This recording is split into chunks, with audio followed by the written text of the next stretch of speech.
Hey guys, it's Shaylin. I'm here today with another writing video. So today I'm going to be tier ranking my short stories. A couple months ago I did a video where I tier ranked the first lines of my novels, and in it I mentioned that I was thinking about doing a video where I tier rank my short stories. A lot of people were like, yes, please do that. That sounds really fun. I was excited to do this video, but then I posted my tier rankings, my first lines videos, and a lot of people had opinions on some of my first lines that they thought that some of them weren't as good as I did, which was fine because it's just a line. And I'm really not so butthurt that I care if someone is like, I don't think that first line is as good as you thought it was. But you know, these are full stories that I put months of work into, sometimes years of work into some of them.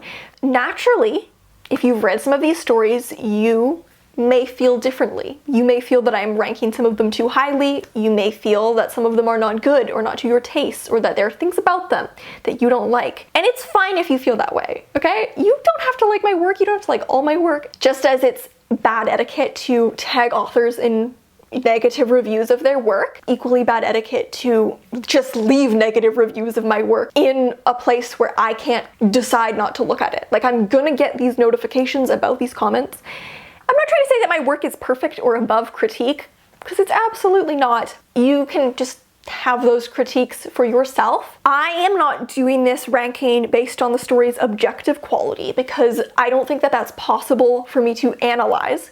This is more based on my own personal feelings towards my stories. The things that affect my personal relationships with my stories can sometimes be very complicated. So this video is more based on my personal feelings toward my stories and my personal relationship to them, and which ones are my favorite, and I want to talk about like the things that impact my relationship with my stories. It's not which ones are objectively the best and which ones are objectively good. If I am talking about stories that you don't like, just please keep that to yourself, because it just makes me feel like crap, and then I don't want to do videos like this anymore. So today I'm going to be going through every story I've ever written, starting from 2016. I did write short stories as a kid. I consider Melting Point the first short story I ever wrote. That's when I began to take short stories seriously. Since that time, which was in September of 2016, I've written 35 stories. Let me tell you, there were some that I dug up for this video that I completely forgot existed. I'm going to go through these in chronological order from when I wrote them. As always, the links to all my published stories are in the descriptions of my videos, as well as in my Linktree, which is also in the description, and in my social media bios. We have 5 tiers for this video. The lowest tier is I Can't Even Look. These are for stories that I just think are just like so bad, they're just like embarrassing that I cannot even bring myself to look at the document. There's nothing redeeming about them. Or, you know, no, I don't want to say there's nothing redeeming about them, but just, they're just bad. Next is Meh. These are for generally weak stories. Maybe there's still something that kind of enamors me about it, but overall I'm like not really that into these stories. Third is Solid Effort. These are for stories where there's maybe like stuff I like about them, but also they're not my absolute favorite. They're kind of just middle of the road. Next is I'm Impressed. This is for stories that I'm like really happy with. They may be stories that I really like, really love. There may be nothing that I even want to change about them. They're just not like my all-time favorites. And then Pulitzer Worthy is for like what I consider to be my best ever stories. I don't think there's like well, there is a massive range in quality, but there's nothing in here that I wrote when I was like super young, right? This is all writing that I did from like the age of like what, 19 onwards. I am going to try and be fairly harsh. So the first story that I wrote was in the fall of 2016, and it was Melting Point. And my logline for this story is twins face the destructive nature of their relationship while burning down their family's cabin. So I do plan to put Melting Point in Pareidolia. I'm gonna put Melting Point in Solid Effort. This is, in my opinion, the weakest story in Pareidolia. Probably because it's the first story that I ever wrote. I wrestled actually for a long time with whether or not I should just cut it, because I don't think it's as strong as the other stories. But I do think it's very entertaining. That's the thing. I don't think it's as strong in terms of like the depth of the characters or anything, but I do think it is a very entertaining, cool story. You know, maybe that is enough to earn it a place in Pareidolia, and I do think that thematically it does work really well with the collection, and I view it as a staple of the collection, but it is, in my opinion, absolutely my least favorite in the book from a technical standpoint. So after that is Dramatis Personae, which I wrote in December of 2016. My logline for this story is an insecure young woman gets dumped while backpacking through Europe with her boyfriend. This story is not going in any collection. This is, to me, kind of toes the line, but I'm gonna put it in Solid Effort. In some ways I actually think it's stronger than Melting Point, but in some ways it's weaker. I think that it's hard to make this concept feel original. The form is better than the story. Like, it's written as a play, which was kind of cool. Like, it's in acts. The dialogue is all formatted as stage direction, and it uses stage direction in the narrative, which I think was cool, and it was my first time playing with form, and it was in second person, but I ended up just not putting it in my collection because honestly it just doesn't fit the tone of Pareidolia, and it just doesn't really earn itself a place. I think the execution is more original than the concept itself. Next would be symbiosis. Running theme, I'm also putting symbiosis in solid effort. So my logline for symbiosis is a man who collects bird bones tries to determine if his childhood friend is a hallucination when she reappears after a decade-long disappearance. This was my first ever published story. I wrote this in February of 2017. It was published in the fall of 2017. The version that is in Pareidolia is dramatically different from the version that was published. The version that was published I really don't like. I think it's very melodramatic. I do think that this story for me like kickstarted a bit of an era. This story has a very like dreamy, hazy, lush feeling to it. It's a very immersive story and it has some cool language and stuff, but the version that I published, very overwritten, very melodramatic. The rewritten version is a lot better. The version that you guys may have read,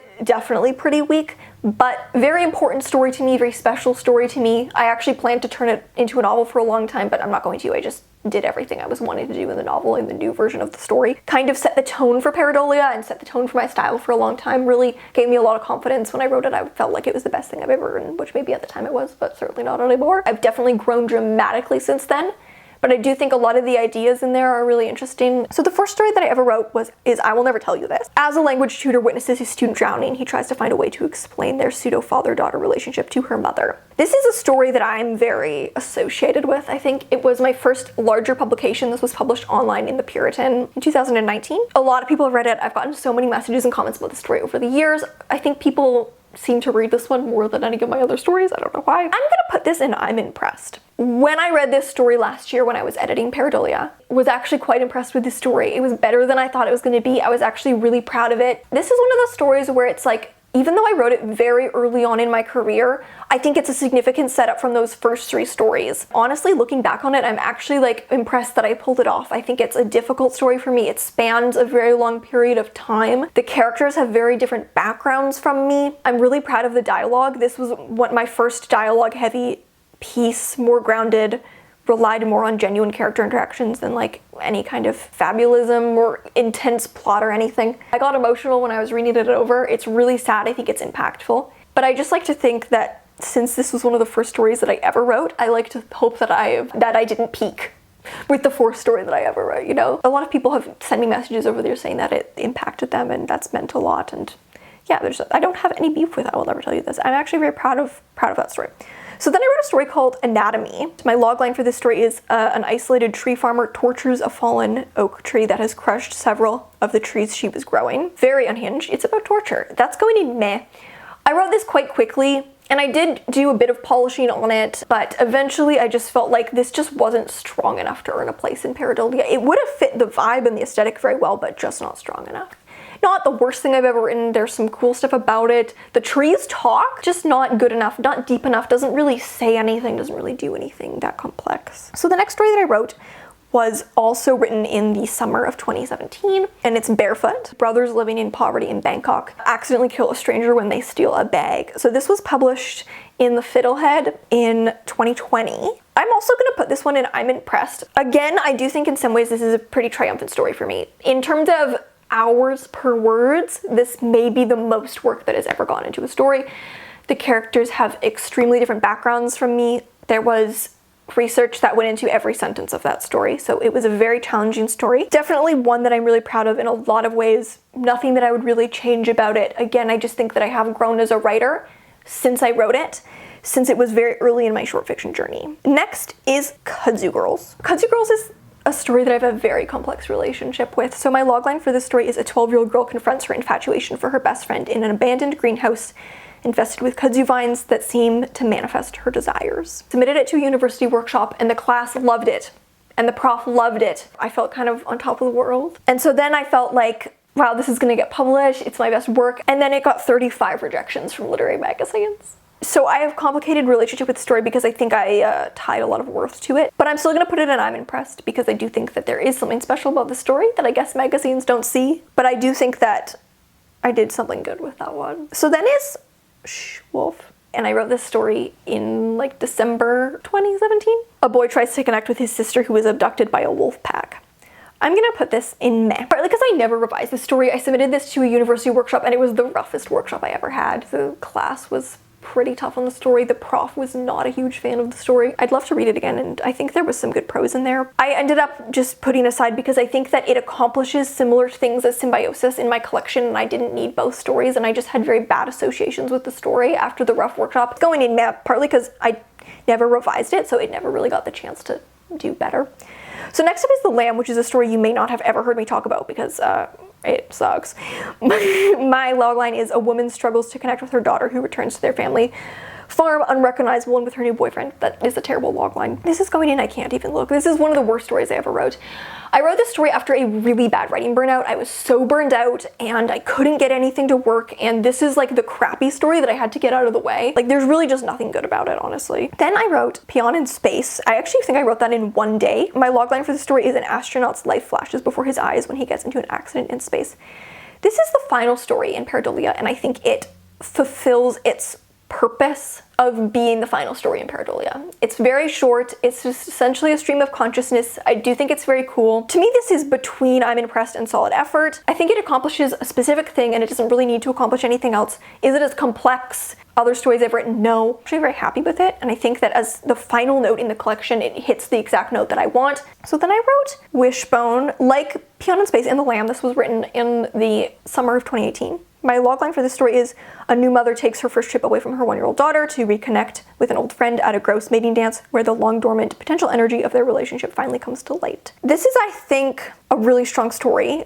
This was published in print in Prism International, and there's also a video reading of me reading it at the launch. Yeah, to me this is kind of at the same level as I Will Never Tell You This, where it's kind of on the border between Pulitzer worthy and I'm Impressed, but I'm trying to like really save my Pulitzer worthy as putting it in I'm Impressed. I almost feel like I could put it in Pulitzer worthy. Well, I feel like honestly, okay, no, I'm gonna put it there. It's very subtle. I'm actually really quite proud of that one. So then I wrote a story called Bone Cathedral, which you guys may remember as being called Rest for the Wicked, because that's what it was called for a while. And then I changed the title to Bone Cathedral, which I might steal that and use that title for like a collection at some point because I'm not going to do anything with the story. My logline for this story is: a woman with an interest in witchcraft leads her friends in a spell to resurrect their dead housemate. So this story is very long, and originally I wanted to try and put it in Pareidolia, but I just felt like this is a short story that should be a novella.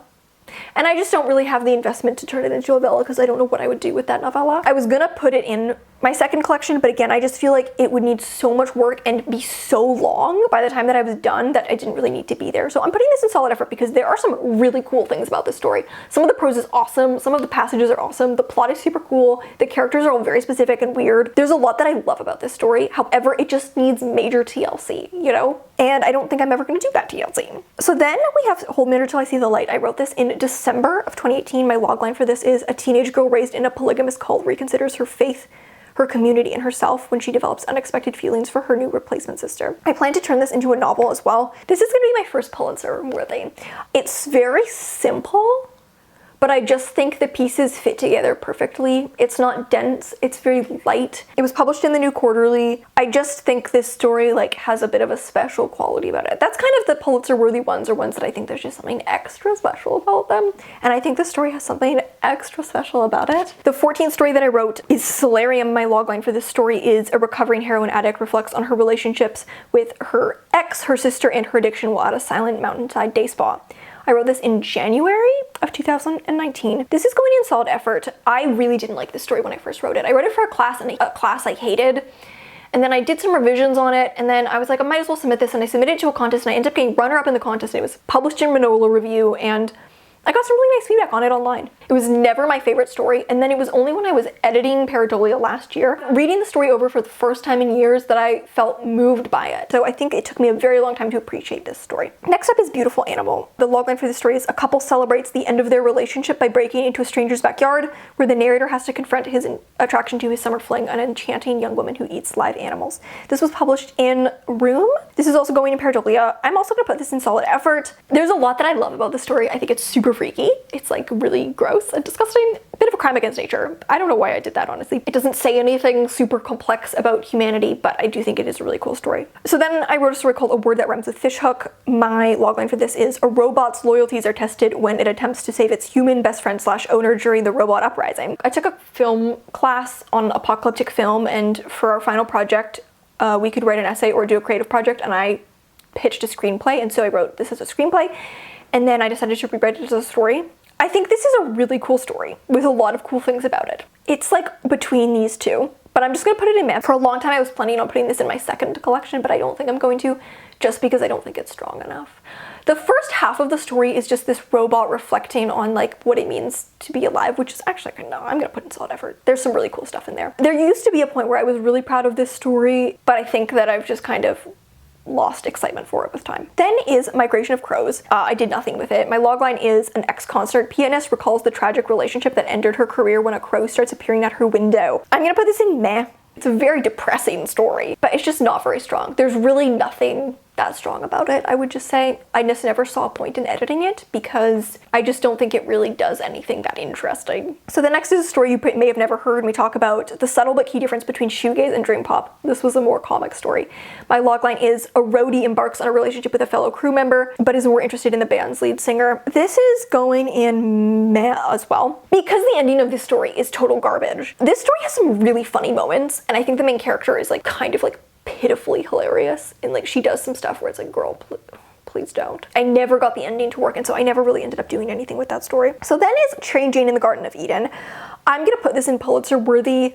This has always been one of my favorite stories. It was very effortless to write. A thief tries to ignore her pregnancy while working as a nanny at a luxurious summer home where the two devilish girls she's caring for are desperate to go into the mysterious garden they've been forbidden from entering. This is also published online. It was published in The Puritan. I don't know, I really love this story, and I think Train Jane in the Garden of Eden to me does have that extra sparkle. I love that story. I think the main character is like very complex. That story was very effortless to write, and I feel like it weaves a lot of different ideas and narratives very effortlessly, in my opinion. Like the main character's pregnancy and her relationships with these different characters in this garden, like it all to me feels very cohesive while doing a lot of stuff, and it has this like hazy, it was a very easy story to write, and I feel like I've been trying to replicate Train Jane in the Garden of Eden since I wrote it. Like I feel like so many times I've written stories and I've been like, this structurally I wish this could be more like that, but I can't quite replicate it. Like something worked with that story that I feel like I've been trying to replicate since 2019 and I haven't been able to. So then I wrote a story. This story I wrote in January of 2020 called Technically a Baroness, and I hate this story. This is going in and I can't even look. One of the worst stories I've ever written. My logline for this story is an artist rescues a mysterious woman from a plane crash, and I didn't even know how to finish that logline because what's the point of this story? I don't know. I like the concepts behind the characters, but the story itself is just one of the most poorly written things I've ever written in my life. It's just very, very weak. I forgot about this story until I had to dig up all these old stories for this video. So then I wrote Darling, I Fear for You, also in January of 2020. This is the last piece that I wrote for Pareidolia, and my logline is a nurse tries to steal the donor heart of a patient she has become obsessed with before it can be transplanted into someone else. I'm also putting this in solid effort. I think this isn't like one of the strongest pieces in terms of depth of character, but I do think it's very fun. It's a heist. It's kind of the same as Melting Point, where it's like I want it in Pareidolia because I think it is very entertaining. Is it going to give you the deepest, richest portrait of a character? No. But I do think it's really fun. Then I wrote a story called We the Girls. This was kind of the beginning of my second collection, although I don't know if I'm going to put it in the collection, but anyways. But the logline is the girls of a small town threatened by an active serial killer band together to protect themselves. And it's told from collective POV as all of their voices all speaking at once. I'm also putting this in solid effort. It's just a very simple story. I think it's very simple, but it's very impactful for what it does. I think I just have questions about the execution, and I feel like it needs a lot of work in one aspect, and that's the execution of the voice. Then I wrote a story called The Story Where the Tiger Kills the Wolf. This was in like, I think it was July, or it took a very long time to write. I think I finished it in like July of 2020, but it took like 3 months to write. I actually think I have the order of stories here wrong. So then I wrote a story called REM Girl. I wrote this, it was like near the beginning of the pandemic, because I remember writing it in quarantine, and I remember that it was like the first thing that I managed to write in my early pandemic writing slump. I literally wrote this in one sitting. An ambitionless woman gets a job live streaming herself asleep. This is actually a really funny story, and I don't know why I never did anything with it. I wrote it, I never did anything with it. So it's going in solid effort. If it had a better ending, then it could honestly even go in a collection. I think it's funny and clever and unique, and it's really the only story I've ever written that's like about social media. Only 2 characters, but the other character is like an Instagram influencer, and it's very funny actually. Genuinely one of the funnier stories I've written, but I just never did anything with it. I think probably because it's tonally very different from my other stuff. Then I wrote Zugzwang. A chess player hires a stranger to pretend to be her estranged sister for one night. I wrote this story very quickly. Couple sittings, light edits after some feedback from critique partners. Then it was longlisted for the CBC prize, and then it was picked up by the first magazine that I submitted to after that, so it was never rejected. For that reason, I feel like I should put it in Pulitzer worthy, but I am not going to. I'm putting it in I'm impressed. I do think it's a bit of an alluring piece. The voice is super intense. Some of the most intense language. My prose reaches heights that it's never reached in this story, I think. Sometimes I feel like I find this story is a bit of a mystery to me too. I don't know if I have full access to the character in the way that I do in other stories. I really like this story. Again, there's nothing really I would change about it. Oh yeah, and Zugzwang was published in Plenitude, so it's also online. Then I wrote a story called How You'll Feel After the War. From this point onwards, I basically really hit the groove with my second collection, and basically everything from here on out I plan to put in my second collection. So the logline for How You'll Feel After the War is a couple who live in a city where the sun has stopped setting, find an oasis where night still falls, but are at odds about what to do with it. This was published in Prism International. I'm gonna put this in I'm impressed. It's very lyrical, very soft, very internal. I don't think it's the most complex story that I've ever written. Then I wrote Elise Holy and Dear Mouse 1829. My logline, this story is also published online in Carousel. My logline for it is, a woman uses a series of cryptic paintings by a mysterious artist to make sense of an unrequited love from her past. This is a very short piece, kind of experimental in the form. I'm putting this in I'm impressed. I think that the story has some great detail choice. I love the writing. I think the form was really difficult to pull off, but I'm really proud of it, and I think there's a very intimate feeling to it. Nothing external happens in the story whatsoever. It's like a very simple narrative. I am very proud of it, and for its simplicity, I think it's beautiful in its simplicity. Then I wrote How to Slaughter. My logline for this story is, as her friendship with a new girl in town blossoms into romance, a young girl's sister sees this as opportunity to take revenge for her inaction to their father's abuse. This was published online in The Common because of how much work it took. Oh my god. I'm gonna put it in Pulitzer worthy. I probably feel more when I read Wishbone or I Will Never Tell You This. But for sheer effort, I think How to Slaughter is extremely polished, balances a lot of stuff, and so I'm gonna put it in Pulitzer worthy because I think I owe it to myself, given what I went through with that story. Then I wrote I Am a Wolf in Wolf's Clothing. This was around December of 2021. Or no, December of 2020. My logline for the story is, a girl on the run with her serial killer father becomes intrigued by her own capacity for violence. Similar to Zugzwang, where it reaches very high linguistic heights, but it doesn't quite have necessarily the full depth of character that some other stories have. Not that I think it needs more. I think maybe it's just a simpler narrative in some ways. So I'm putting this in I'm impressed. This is a very rejected story as well. Then I wrote Tabula Rasa. This was February of 2021. When her mother lets a hitchhiker move into her sister's old bedroom, a self-absorbed teenager must face how her sister's disappearance has affected her family. I feel very confident in putting this in Pulitzer worthy. In terms of my personal favorites, it's definitely a top 3. I think the story is really funny. I think it's sensitive in a way that the main character can't really see. I think it's sad. It's like a collision of a lot of different emotions at the same time. I think I did really good character work with the main character. I think she's one of the most complex protagonists I've ever written because she's so unable to perceive herself. I'm very proud of this story. This one is also published online in the Thames Review that was published pretty recently. So then I have a flash fiction piece that I wrote called After Hours. My logline is, the narrator discusses how rumors of a one-night encounter with a performing artist have followed them. It's a flash fiction piece. It's 800 words. How much are you gonna get out of 800 words? I think I got the most that I could get out of 800 words. Then I wrote Kill Sin. This was November of 2021. This is a historical piece. My logline is, a midwife is accused of witchcraft in a Puritan village and has to choose between saving herself or keeping her final promise to the one she's lost. The voice in this, so good. I wrote a historical Puritan voice, and honestly, it's great. I just never really edited this piece. I don't plan to submit it to literary magazines, but I do plan to put it in my collection. I do think it can really get up there. I feel like it should go in Solid Effort because it hasn't been revised, but this is a story where it's there's some things about it that are so great, and I think in terms of potential, it has so much potential. I just haven't sat down and sorted out the ending. That's what I need to fix, is the plot is just a bit convoluted, really unique, and I'm very impressed with some of the voice stuff I did. Oh, I missed a story.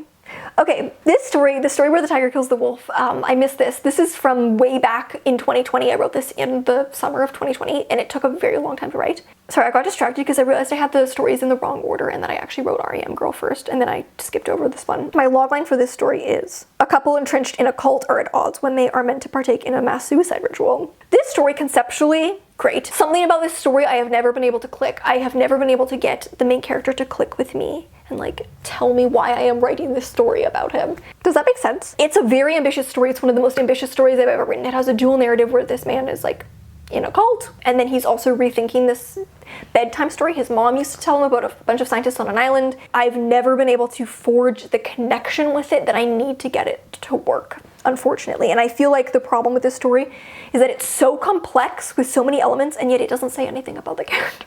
Then I wrote a flash fiction piece, which I see in a set with After Hours called Daughter of a King. Both of those are published online in Vagabond City Lit. I don't really have a logline for this. It's just the narrator recalling her roommate that she lived with for one summer. I actually think it's a beautiful piece, and I'm gonna put it in I'm Impressed, and I think that, again, I think it gets a lot out of 800 words. So then we have 2 stories left, and these are the 2 stories that I have just written recently in the past few months. The first one is You Know Where Your Body Is Buried. A lonely young woman impersonates a missing girl who looks startlingly like her. Maybe it's recency bias, but I'm gonna pop this in Pulitzer worthy.